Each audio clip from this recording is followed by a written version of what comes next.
Sayonara zetsubou-sensei. Some friends recommended this to me and whoa, okay, where do I start? Okay. First of all, this story, despite being a funny, haha, slice of life at school and such, has some themes and subjects that are really heavy and disturbing. So if you are sensitive to that, you already know, alright? Okay, Sayonara Zetsubou-sensei. This story is so wrong. But anyway, we follow the story of Itoshiki Nozomu, a teacher in a school. No, he's not a normal teacher. This is not a normal school. And this is not a normal story. There's only weird people here. Don't get attached to anything or anyone. Itoshiki Sensei, it's a guy without luck. Nothing works for him. Not even his own name helps. In Japan, what someone's name means is very important. From the characters that are used, to the sound of the word, to the number of strokes that takes to write. Everything has a meaning. People literally hire experts to name a baby, so all the energy around is good, and to not risk the meaning being something bad. If you organize the kanji of Itoshiki's name, it means zetsubou, despair. The amount of strokes writing his name isn't good either. I mean, you know, he's fucked since he was born. Itoshiki is a guy who lives in his own world. Despite being an authority figure, he is easily persuaded and believes any crap you see around. And at the end of his twisted mind, his only conclusion is... Oh, let's go die. What? Yeah. I'm telling you that this stuff is kinda heavy. And if that's only the premise of the main character, you can imagine the rest. Yes, it's much worse.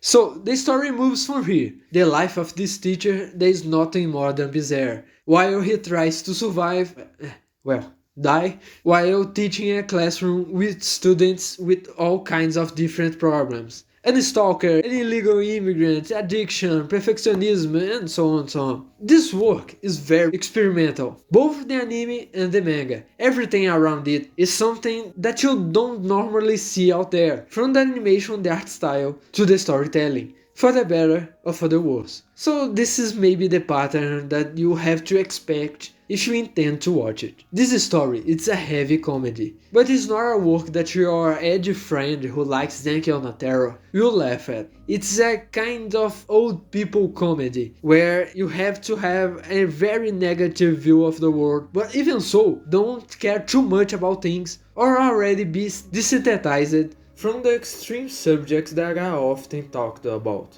And the story won't avoid saying anything just because it's a taboo or because it's something very wrong. There are no limits around here. Sayonara Zetsubou-sensei is an over-the-top critique of hundreds of current problems in the world, and while it makes no sense treating everything in a very distorted way, it makes perfect sense and literally has no filter at all. Jokes about self-catapulting and self-catapulting with someone else, harassment, depression, domestic violence, nothing is off limits here. The author doesn't hold back one bit to make his humor, something that for 2005 when the manga was made, and even for 2007 when the anime was made, is very curious. It's even more interesting to see the parallels with today's life and how the choice of themes and most of the jokes incredibly remained relevant. In almost most cases, are even more relevant today than when it came out, even if they are quite heavy to read, criticizing situations that at the time were perhaps not as big as they are today, like a character that is addicted to cell phones, but her cell phone is that potato flip phone, something that nowadays it's even worse with smartphones and all. Another one, it's a character that is a hikikomori, something that nowadays grows even more in society and presents a huge problem, and it's much more present than in the mid 2000s. It's something really interesting to read. But there's a lot of stuff that is way too deep in the Japanese day-to-day culture, which for outsiders, kinda doesn't make a lot of sense, like reference to famous Japanese actors or sportsmen or famous cases in the national news at the time and such. It's interesting to learn more or less a bit about the internal culture of Japanese memes and all, but often you just stay there with a blank face while you're reading certain parts just because you have no idea what's going on. So there's that. Zetsubou-sensei, it's a slice of life that criticizes parts of the life without any restrictions, and it's a work that's very difficult to define exactly, because it's something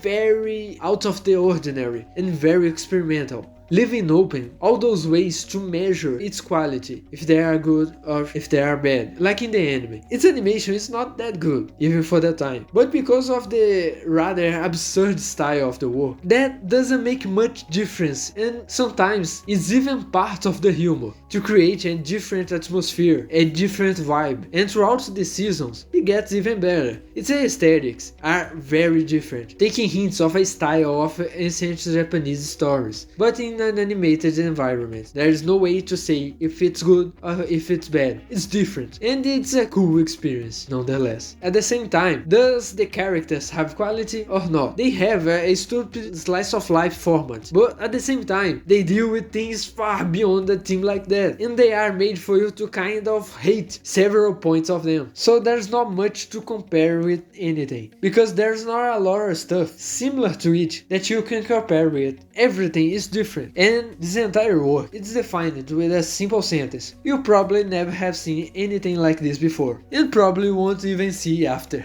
It's all loaded with a very subtle feeling of desperation, which throughout the series leaves you with uneasiness, but you will laugh along the way. Okay, if all of this is something that you are interested, that a dark humor is something that you like, how the hell you even watch this work? As always, you can opt for the manga or the anime. Both of them have similar qualities. One doesn't stand out too much from the other, but the anime is much more known. If you choose the manga, you just have to read it. If you choose the anime has some titles that can be confusing, but it's not that hard. There are 3 seasons and some specials. You start with Sayonara Zetsubou-sensei, then you go to Zoku Sayonara Zetsubou-sensei, which is the 2nd season. After that, you go to Goku Sayonara Zetsubou-sensei, it's a 3-episode OVA, then Zan Sayonara Zetsubou-sensei, which is the 3rd season, and then to finish, Zan Sayonara Zetsubou-sensei Bangaichi, which is 3 more OVA episodes to finish. But when the complete box of the series was released, they came out with a Lego special with 1 episode.